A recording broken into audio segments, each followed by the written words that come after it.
Historias del F2 en Colombia. Martes, diciembre 1, 2015.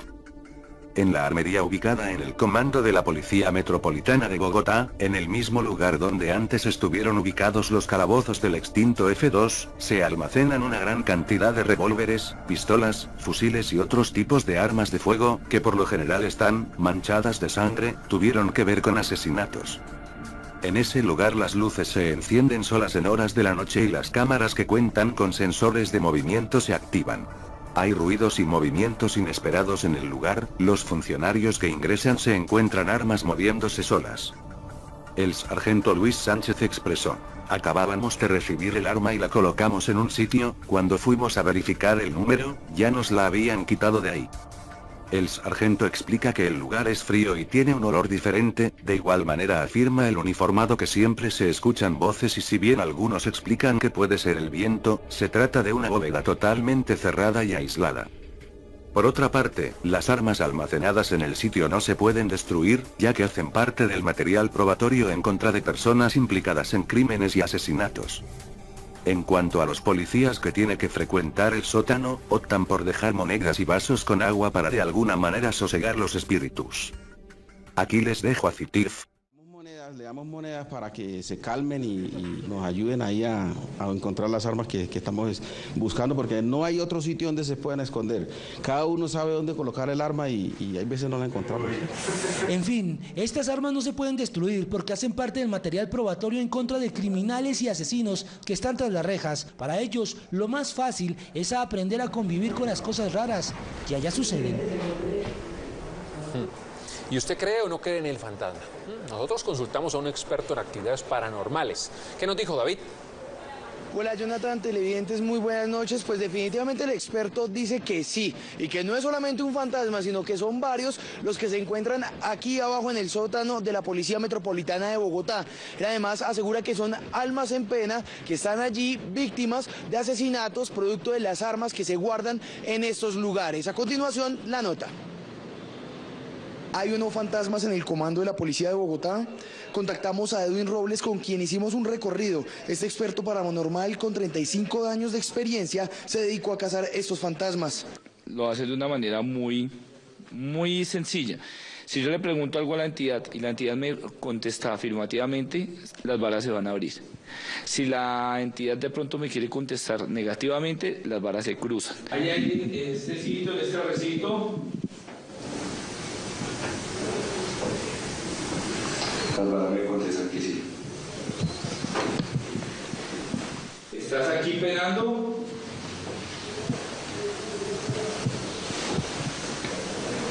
Si hay una carga aquí, la carga me acaba de contestar, no logro identificar, pero parece que son muchísimas entidades. Esto está diseminado de entidades. Monedas y vasos con agua son colocados por los uniformados como ofrenda a las almas en pena. Se siente demasiado miedo, tristeza. A través de estas cámaras de seguridad ubicadas en estos cuartos, pues se manifiestan, según el experto, las entidades paranormales haciendo formas como si fueran burbujas. En este momento se siente la energía pesada. El experto le entregó varias recomendaciones a los policías que permanecen en el lugar para no verse afectados por los espíritus que, según él, penan en el lugar lleno de armas decomisadas a los asesinos más temibles de la ciudad. Este es uno de los relatos que nos dejan huellas que dejó el F2. En Wikipedia, aunque sé que no es una fuente muy confiable, nos dice que fue una unidad de policía judicial creada en 1949, se hizo muy conocida en los años 80 y funcionó hasta 1995, cuando fue reemplazada por la DIPOL, Dirección de Inteligencia Nacional. También se explica que se le relaciona a casos de desaparición forzada, limpieza social y asociaciones con paramilitares y narcos. En 1972 uno de los agentes de policía más antiguos del país ingresaba a la institución informando que efectivos del F2 se metían a la escuela disfrazados. A veces iban de prestamistas, otros iban de limosneros y le preguntaban cosas a uno para saber de dónde venía, quién era su familia y qué intereses tenía en la policía, describe la práctica el agente. Una práctica que no sorprende, pero que indica la función adecuada que tenía esta entidad. Sin embargo, en 1977 se registra la primera desaparición forzada. Omaira Montoya Henao, oficialmente la primera persona detenida desaparecida en Colombia. A Omaira la desaparecieron agentes del F2, el temido Departamento de Inteligencia de la Policía, del Ejército y hasta del Tránsito. A Omaira la desaparecieron en Barranquilla. Fue un 9 de septiembre de 1977 y, a pesar de que la Procuraduría investigó y determinó responsabilidades, los oficiales del Ejército Nacional y de la Policía Nacional implicados en la desaparición forzada de Omaira Montoya no solo contaron con la impunidad con que los cobijó la Jurisdicción Penal Militar y la Procuraduría General de la Nación, sino que todos fueron ascendidos, incluso durante la tramitación de los procesos penal, militar y disciplinario, tal y como se confirma en el informe Huellas y Rostros de la Desaparición Forzada, publicado en 2014 por el Centro Nacional de Memoria Histórica, CNMH. Omaira tenía 30 años el día que fue detenida junto a su compañero, Mauricio Trujillo Uribe. Era bacterióloga y formaba parte de las milicias urbanas del Ejército de Liberación Nacional, ELN. Era, para las fuerzas de seguridad, lo que en aquellos años se denominaba como enemigo interno. Una curiosidad que quiero contar relacionado a esto, es el caso de Brisneda. No encontré la fecha exacta. En las calles del poblado, las personas comentaban de un oficial llamado Brisneda, que pertenecía al F2, o los feos como popularmente se les conocía. Decían que el susodicho deambulaba en las noches velando por el orden y la justicia, asesinando a sangre fría a quien estuviera consumiendo drogas o tuviera fama de bandolero. Nadie había visto a Brisneda, era imposible conocerlo. En realidad, por las descripciones que escuchaba de la gente y de algunos de mis familiares, lo imaginaba alto, flaco y no sé por qué, de Gabán. Recuerdo que este pueblo, que pertenece a la zona metropolitana de Medellín, tenía en su centro una pequeña montaña donde estaba el cementerio con un cuarto al lado fungiendo de morgue. Cuando este cuarto resplandecía en las noches por las luces encendidas, el mensaje era claro: hay muerto. Brisneda había hecho justicia. Un silencio apabullante recorría las calles ante las luces blancas que se divisaban desde el pueblo. No, hombre, yo no tengo que ver nada con el negocio, yo solamente vine aquí a hablar con ustedes. Venimos de una operativa de Brontino, mira, nos traímos al viejo, mira, que ese puta. Vos trabajas con Pablo malparido. Yo no conozco a Pablo, hombre, yo no conozco a nadie. ¿Qué quieres? Ahorita en la cárcel. Te damos gusto, maricón. Llevémonoslo para el F2, llevémonos. No, muchachos, si yo vine fue a arreglar con ustedes. Te está dando culillo ya. Te está dando culillo. Vámonos para el F2.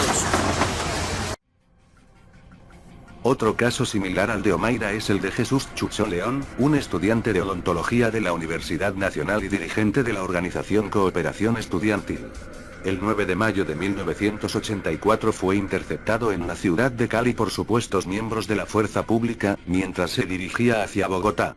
Durante varios días su paradero fue incierto, pero finalmente su cuerpo fue encontrado en la Universidad del Valle con evidentes signos de tortura. Habían matado a Chucho y la indignación del estudiantado no se hizo esperar. Una semana después, el 16 de mayo de 1984, miles de estudiantes unieron su voz exigiendo justicia para Chucho. Y no se queda ahí, la policía comenzó a reprimir la manifestación, la fuerza pública actuó a partir de 4 unidades, utilizando armas letales y no letales. El escuadrón de motorizados, la fuerza disponible, los servicios de inteligencia F2 y el grupo de operaciones especiales, GOES, la acción conjunta de estas unidades superó rápidamente la capacidad de los estudiantes que estaban resistiendo.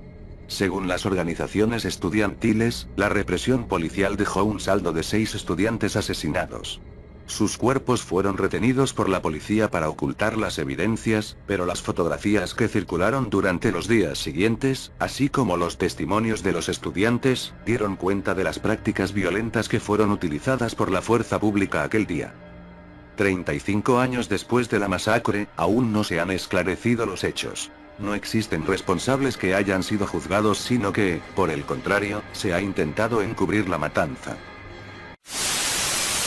Yo la pagaba muchas veces, yo iba al F2, iba a la policía de Antioquia, pagábamos la nómina.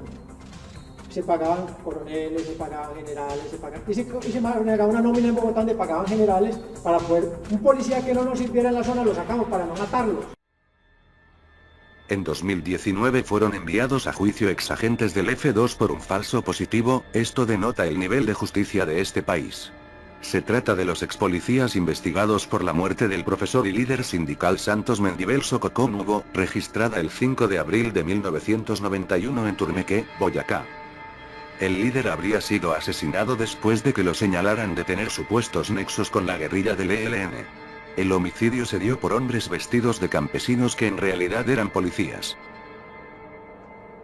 En Yarumal, se dio un caso en 1993 relacionando no solo la F2, sino también a los conocidos 12 apóstoles. El relato habla sobre un asesinato y dice: yo no vi, la mamá me dijo después de que lo mataron a él, en ese tiempo mataron mucha gente aquí en Yarumal, y los comentarios eran que eran los 12 apóstoles, que habían sido los 12 apóstoles que lo habían matado. Preguntado segundo: díganos si usted se enteró qué personas conformaban el grupo de los 12 apóstoles y si alguno de ellos o algunos estuvieron privados de la libertad. Respuesta: los 12 apóstoles eran unos muchachos, entre ellos había F2s y policías, y que los propagaba el comercio, los ricos de aquí de Yarumal para que mataran la gente. Eso lo sé porque la mamá de Ovidio me contó. Esto hace parte del acervo probatorio el testimonio juramentado de Norma del Socorro Cea González. En Bogotá, las denuncias sobre las acciones de entidades estatales en las operaciones de exterminio seguían presentándose. En una ocasión, el 6 de mayo de 1995, se acusó a integrantes de la SIJIN de la muerte de 2 jóvenes cuyos cuerpos fueron encontrados en el puente de la avenida Boyacá sobre la entrada al relleno Doña Juana. Se trataba de muchachos que habían sido detenidos y reseñados. El doble homicidio tenía agravantes. Un integrante del mismo parche fue asesinado 4 meses antes al parecer por un agente del F2. Poco antes, 7 jóvenes fueron ultimados en circunstancias similares a mediados de noviembre en el barrio Meisen, cada uno presentaba un disparo en la frente. Por último, a mediados de los 70, los expedientes del F2, organismo de inteligencia policial de la época, se convirtieron en la fuente de inspiración de unos libretistas que quisieron experimentar con un nuevo género: el docudrama. Programas como Siguiendo el Rastro de Caracol o Unidad Investigativa de RCN lo demuestran. Gracias por ver el vídeo, los invito a comentar por si desean un vídeo similar o dar recomendaciones. Igualmente, las fuentes para hacer este vídeo están en la descripción por si desean conocer más.